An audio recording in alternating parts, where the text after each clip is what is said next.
And three, two, one.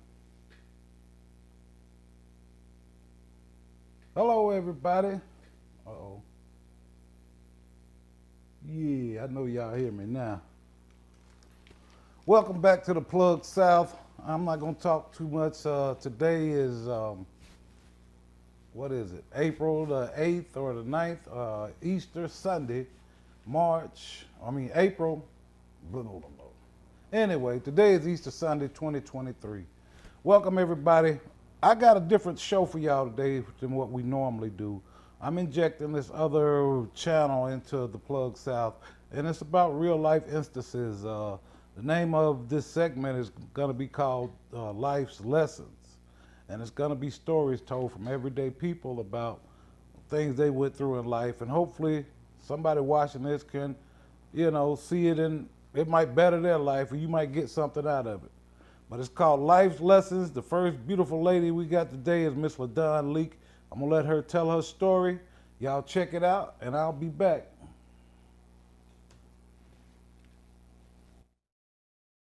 Life's lessons. Real life stories. Life's lessons told by everyday people. On the Plug South. Say your name and spell it. That way I won't get it wrong when I put it up on the screen. Okay. Now? Yeah. Okay. LaDon Leak. LaDawn. Last name Leek. I capitalized the D. Okay. I'll make sure I do it like that.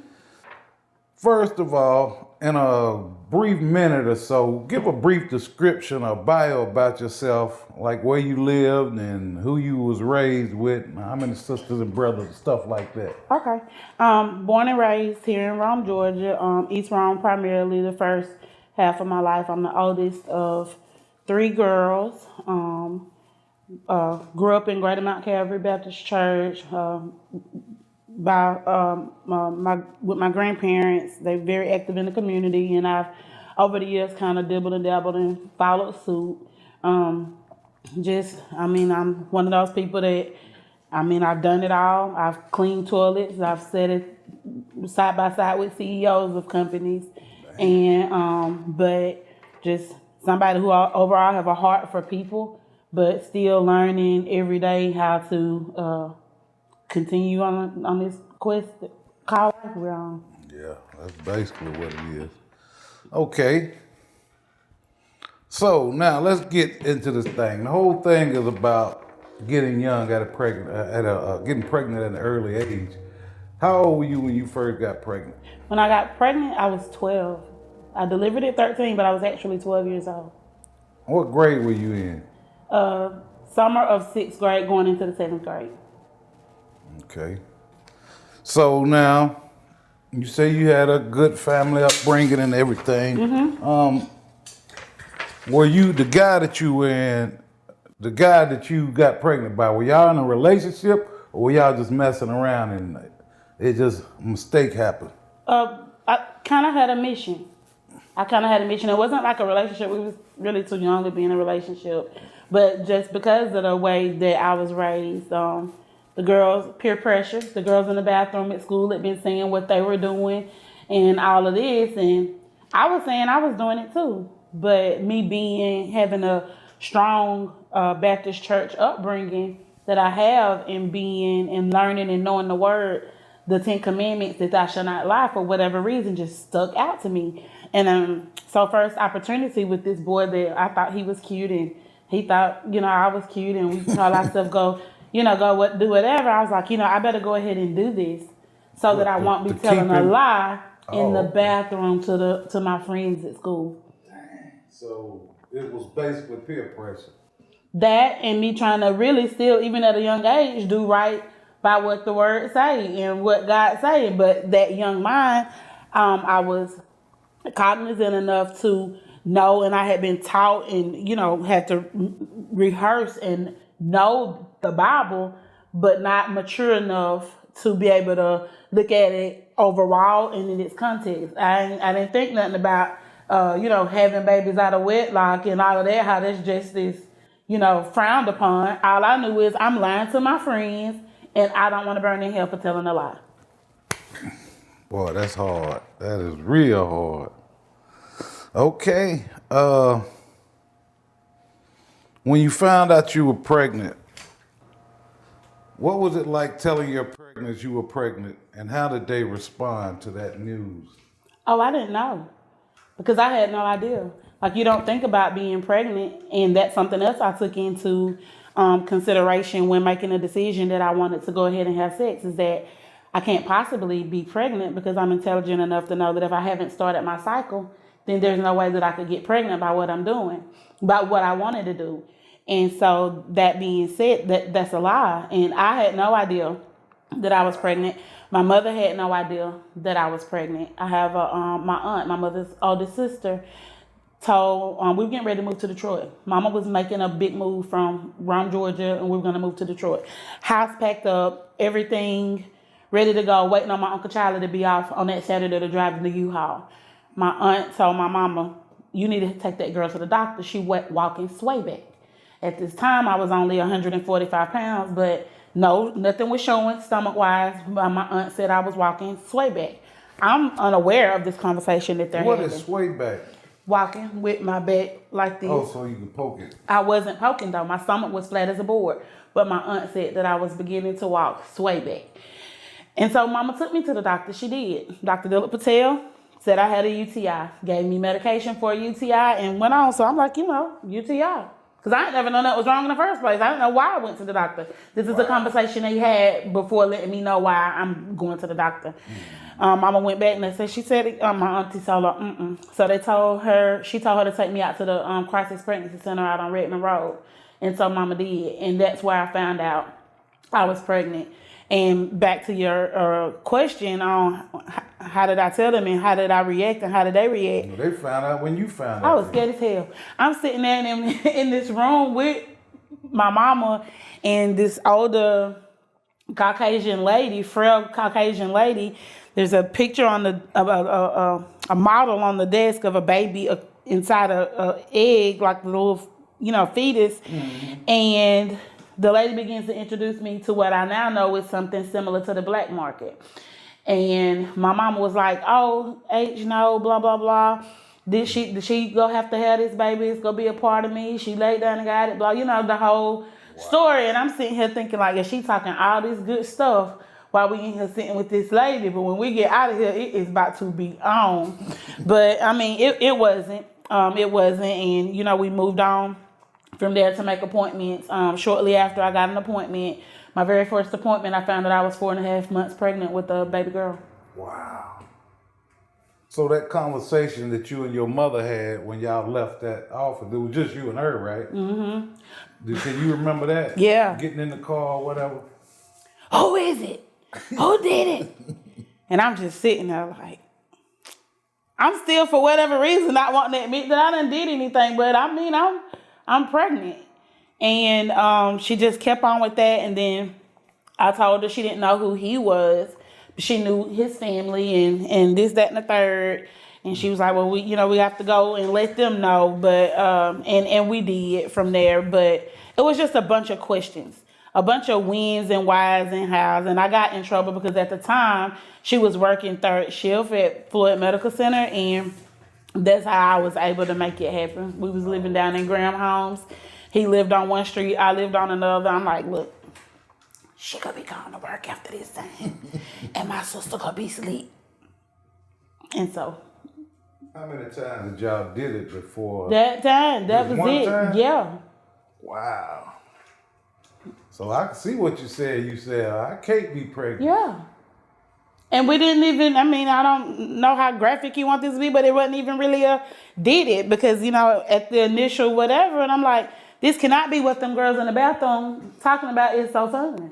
So it was like an attempt. It was like an attempt, and I'm like, yeah, no, this is where it. So it wasn't no penetration. All the way to it.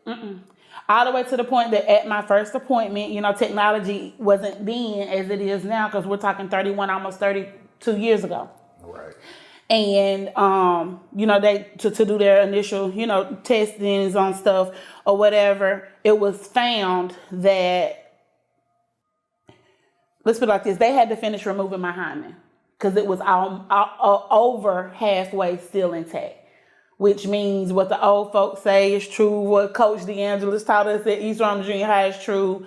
That pre-stuff, that fumbling around stuff is just as potent, if not more potent than the actual thing. And I really feel like that's... Well, like foreplay, stuff like that? You know, trying to fumble around. We don't know what we're doing at this time. Right. We're 12 and 13 years old. I'm 12, he's 13. Yeah, because that was one of my questions. How did you even know? We didn't know. How to do sex? We didn't. It was just from... Yeah, he did. Now, at another time, and probably off camera, when I tell you who he is, he knew. How old was He was much older? He was a year and a half. Matter of fact, so y'all in the same. I take that back. 2 years. We are 2 years and exactly 1 day apart. His birthday is the day before mine. So you was like, his sperm can't be. Y'all hadn't reached. We didn't even think. Yeah, I'm not even like really thinking along those lines at that point. I just want to do this act, whatever this act is, so that when I get to this junior high, because I'm moving from elementary to junior high, when I get to this junior high, I done did it. So do that make women think they grown? No. Young girls think they grown when they have sex?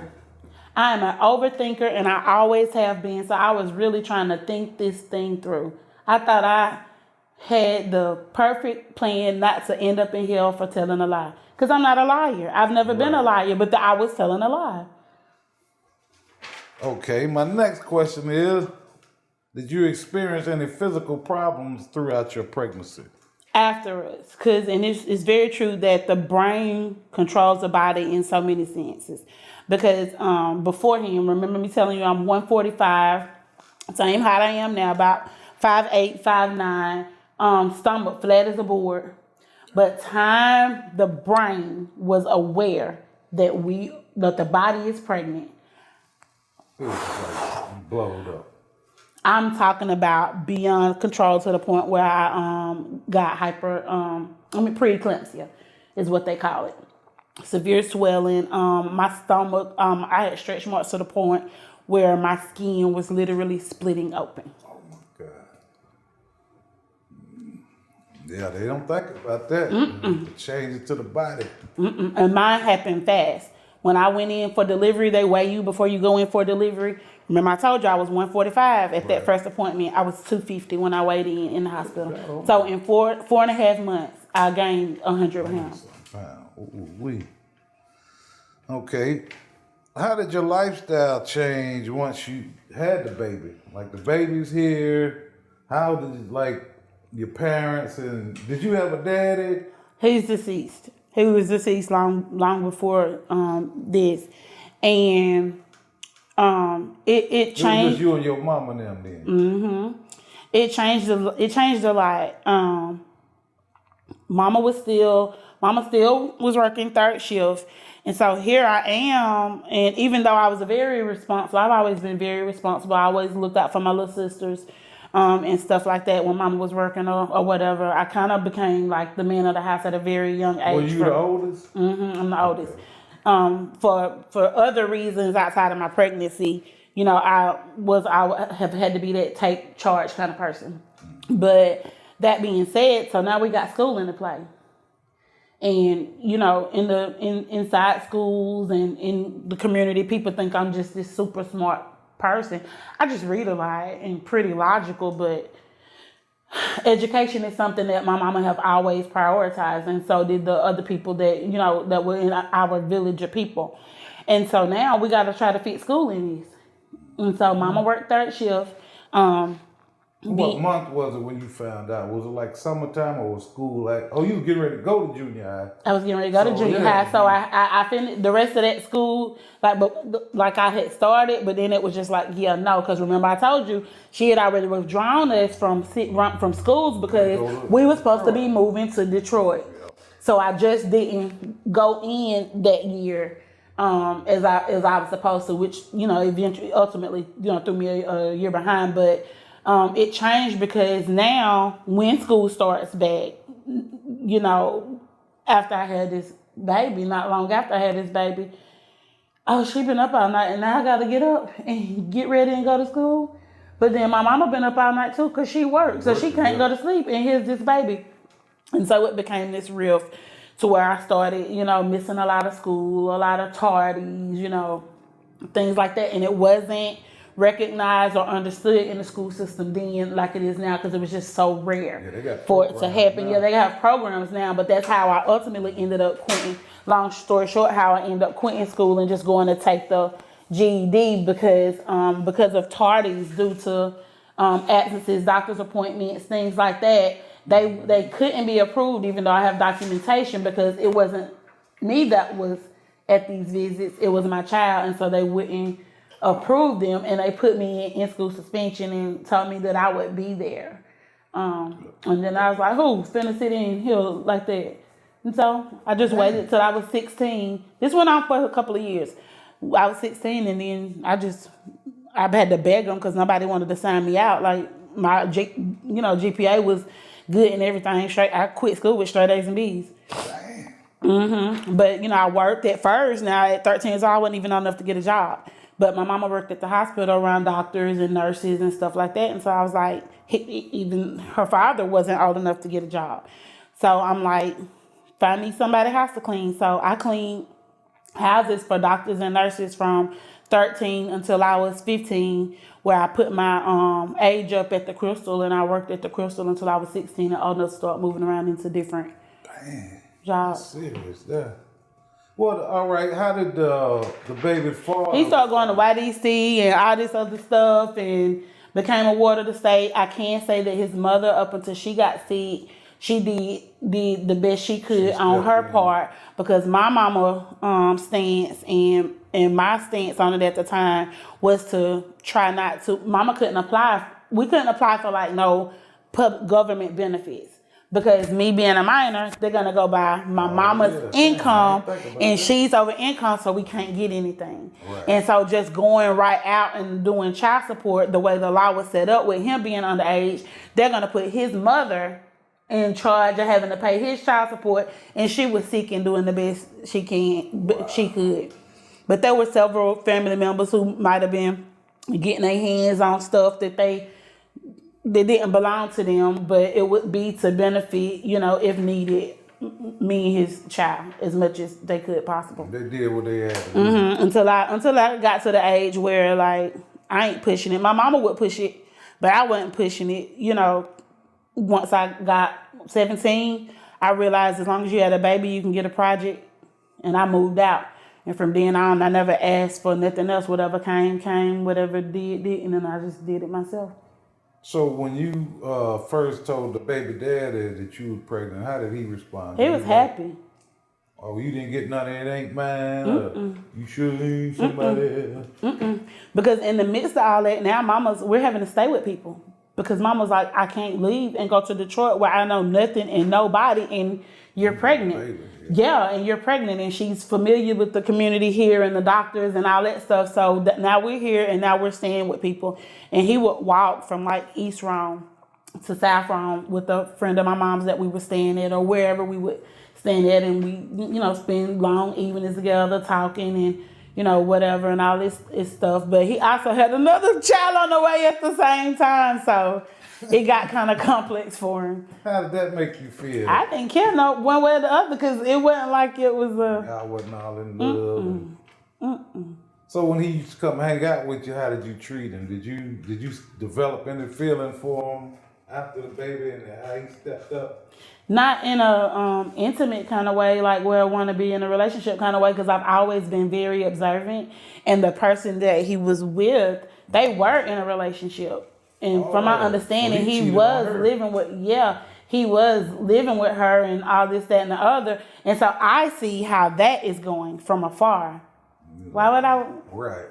That's my dog, though. That's my dog, though. We have always been like the best of friends. Okay. How did being a teen mom affect you mentally? Did you go through any depression, anxiety, or anything like that? I have dealt with generalized depression. It's progressed over the years, over many other different kinds. Because in all actuality, it was like a traumatic experience. It became... What triggered the depression? Like, I can't go to the prom, or I can't go to school, or my friends You know, that type of stuff. I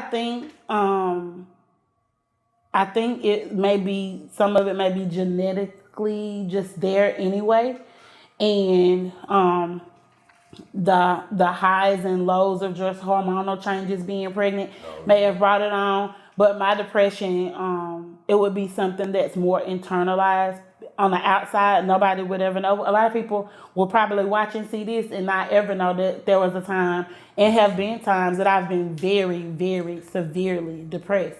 Because I'm one of those people that do the exact opposite. I might sit there and lay or whatever, don't feel good for a minute, but while I'm sitting there in that, I'm thinking of the next plan. I'm thinking of the next way out. I'm thinking of the next way to do things and change stuff around. I'm watching everybody that's around me. These the type of people that I'm surrounding myself that have absolutely nothing to do with the vision I have for myself or my child. I'm learning what to and what not to do by way of them. Because my mama wasn't street. I learned the street and survival from the streets and watching and surrounding myself with those people. So your mother was highly educated and, you know, and it was like, that's a good thing. Yeah. That's a good thing. All right. What did being a teen mom teach you, and what would you have done to do anything any different? Would you have done anything different? I can't say that I would. It was a path. It was a mountain climbing path. Things that are showing up now that child at the time is an adult, and I can see where I missed the mark on certain things. Don't get me wrong, she's phenomenal, and she's a phenomenal mother, and this, that, and the third. But there's certain things that are right there in that maybe birth to 6 or 7 years that I wish I would have had the opportunity to put in her sooner. That way, when she was going into her teens, it wouldn't have been a question mark for me as to how to approach her with these things or this information or this. So I secluded her away from a lot and kind of kept her, close to me. Whereas if she had been introduced, I pretty much became a helicopter parent because I had a very strict mama. I had a very strict mama. Yeah, I had a very strict upbringing, and to a certain extent, I'm grateful for it now.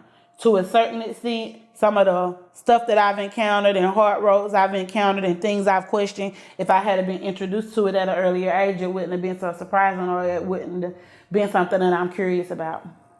So, 30 years later, the 30 years you raising your daughter, when she got to be 10 or 12, like you were saying then, you were like overprotective and this and that. Did you tell her about getting pregnant and tell her about stuff and kept it real with her? Because you young too still. You, what, y'all 12, 13 years apart? Yep, we're 12, 13 So years. it's like sisters, But it's not, because I was very adamant about not having the type of relationship. That mama, that friend, that's how I deal with my son. I will always tell her, I'll be your friend once you grown.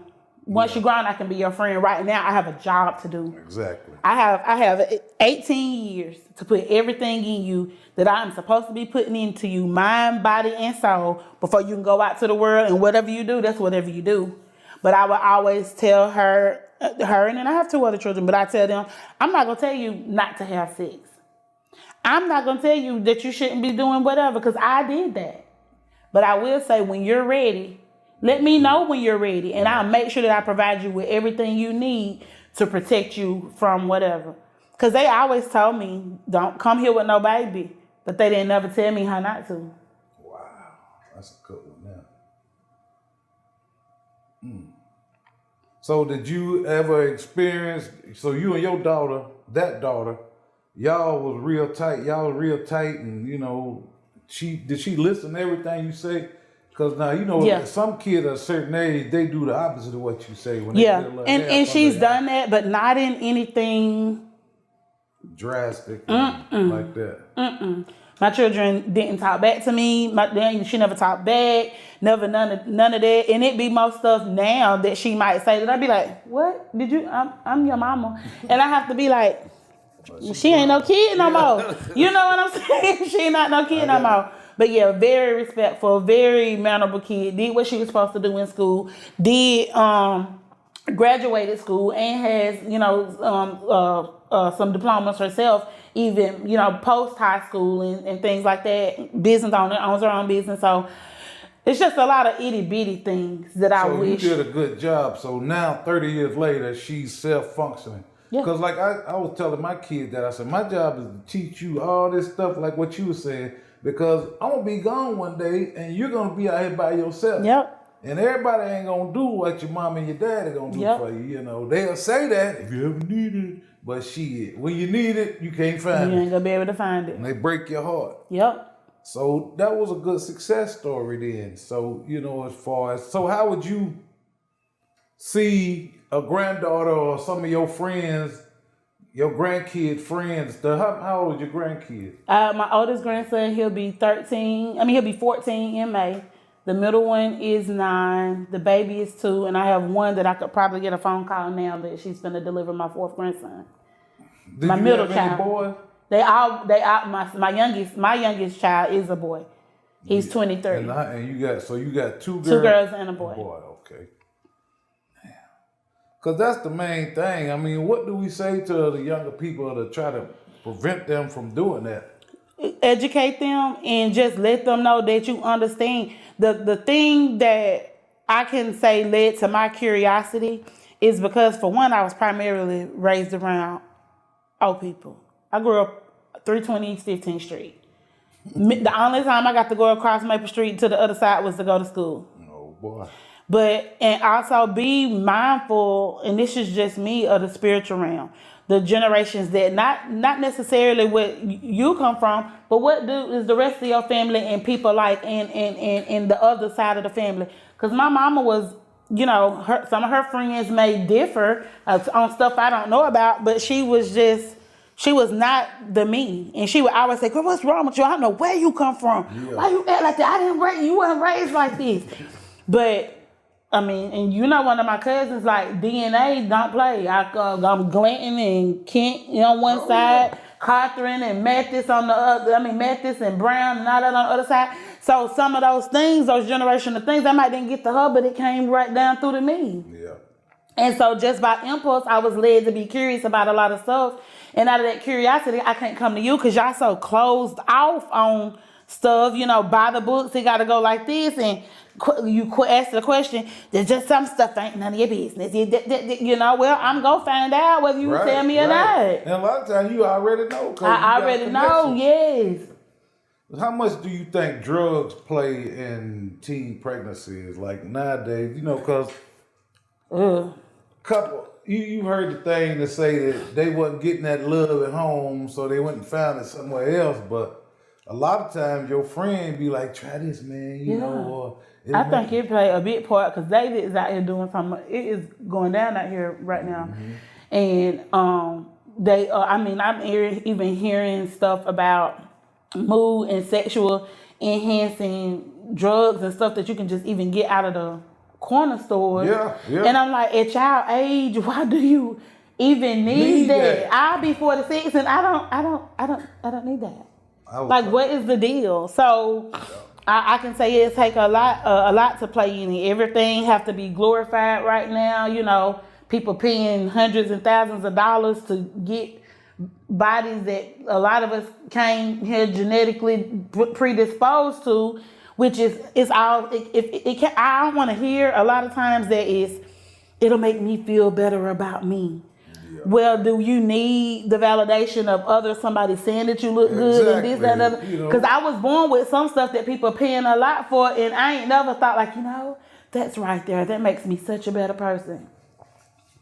Get real. It's something deeper than that. So, a lot of times people end up strung out on drugs and stuff, and I'll say that as in respect to the opioid crisis. By no means are they on multiple surgeries and stuff like that. It led them to be dependent on painkillers. But a lot of that stuff, it was the gateway era. It's the influence era of walking themselves into something and who can get the highest. Right. I've seen every end of that spectrum. And so when I hear young girls or even, young adult age women and you know they're venting and talking about single parent life. I get it. I understand. I empathize, but I don't sympathize. Because once you step into that, no matter what thrust you into that category, you have decisions to make and you have to act upon them. What I've been doing for the last hour and a half before I even came to this interview, door dashing, and I have a very good job. I would sit on my behind and work from home from shop. I gotta get it. Because guess what? My children are very responsible children and take care of themselves, but there's things that I want to do, you know, outside of that. I missed out on a lot of saving and being irresponsible with money and things like that. So I'll be 46. I gotta prepare for retirement. Yep. Who gonna take care of me? Because I've never been that one to say, no matter if either one of them becomes so successful that they become millionaires, it'll never be on my agenda that now that I'm old that they need to take care of me. Right. Because a lot of us don't know that we're gonna always have property tax. We're going to have to always pay for insurance for your properties and vehicles, and it's always money. I mean, everything comes. Always. You can have the best healthcare insurance right now. You still going to pay for medication. Sure, yeah. You going to save for whatever, and I don't want them bogging down their life taking care of me if I get old and feeble. Put me somewhere like the Spires. It got to be nice, though. Put me at the Spires. You know. Because some kids ain't going to be able to take care of their parents. And I wouldn't want them to unless that's just, you know, whatever. Right. Right. Let me, you know. And so those are the kind of things that they have to think about. It's more than just my child got on Gucci, Fendi, whatever, and I paid $4,000-$5,000 for their birthday party this year. I mean, that's ludicrous. Okay. How do we deliver the message to these young girls about getting pregnant? Because there are over 30 forms of protection. You know, because with the abortion debate, it's like a lot of these girls are using abortion as birth control. It's a method of birth control. And it's like, dang, you got 30 forms, you can get that thing put in your arm. Everybody's body can't take that. That lasts for 3 years. You can do all you want. You know. Unless you can teach them how to discipline themselves at the gate. It's all about discipline in whatever area of your life. Because you can, because there's flip sides even to all those different types of contraceptives. Is it going to give you a hormonal balance? And now you're disturbed mentally and depressed and distraught or whatever because they got this thing in your arm. Yeah. Or you so further that stuff don't even work. I know 2 people who got the thing right there and still end up with babies. He go leave and go on about his business. Go on about his business. He might double back. He go play with the baby, take the baby to the park, take a picture. Just get something. But it's that in between. Where you at 2 o'clock in the morning, that baby running a fever. Right. And you don't know what to do. Tie flat on the car. Oh, man. You know what I'm saying? It be those kind of things that you have to take into consideration. And I feel like it'll take more of us on this end of the spectrum. It's so many people that'll probably view this now whenever you get it ready that never knew this part of my story. Never knew. Because as many people as I try to get it to, there's 3 times that many people that I haven't had the opportunity to reach. Yeah, because you broke it down. That was real deep because it was like you said, you didn't know if he penetrated it. That's what I'm saying. That's almost some Virgin Mary unheard of type stuff. Right. Dang. I am the least likely, if you speak to any of the pillars in this community that knew me prior, that knew who I come from and what they stood for and this, that, and other, I am the least likely person that would have had a child. Least likely.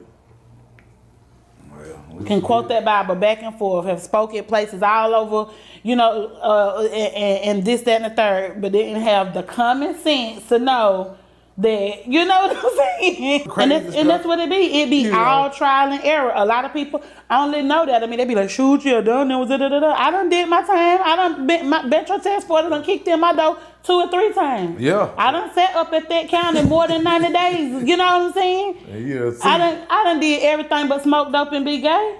And I'm not ashamed to say it. Because if it took for me to go through all of that to get to where I am now, I'll do it again. And if my testimony and my story will help just 1 or 2 people change their mind or their insight or perspective on things, I'll do it all over again. We got to reach them some kind of And way. I still ain't there yet. Who's to say that I go out of here, go home and get oh my God, what is going on in the world? And I lay in the bed all day and cry and pray and think. But the difference is I get up and I refuse to just stay down. Life's lessons, real life stories. Life's lessons told by everyday people. Plug Salad.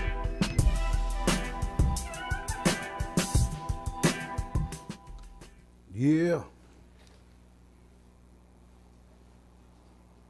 All right, thank y'all for watching the show.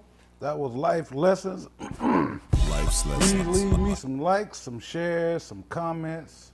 Hit the notification bell so that every time I go on, you know the story with that.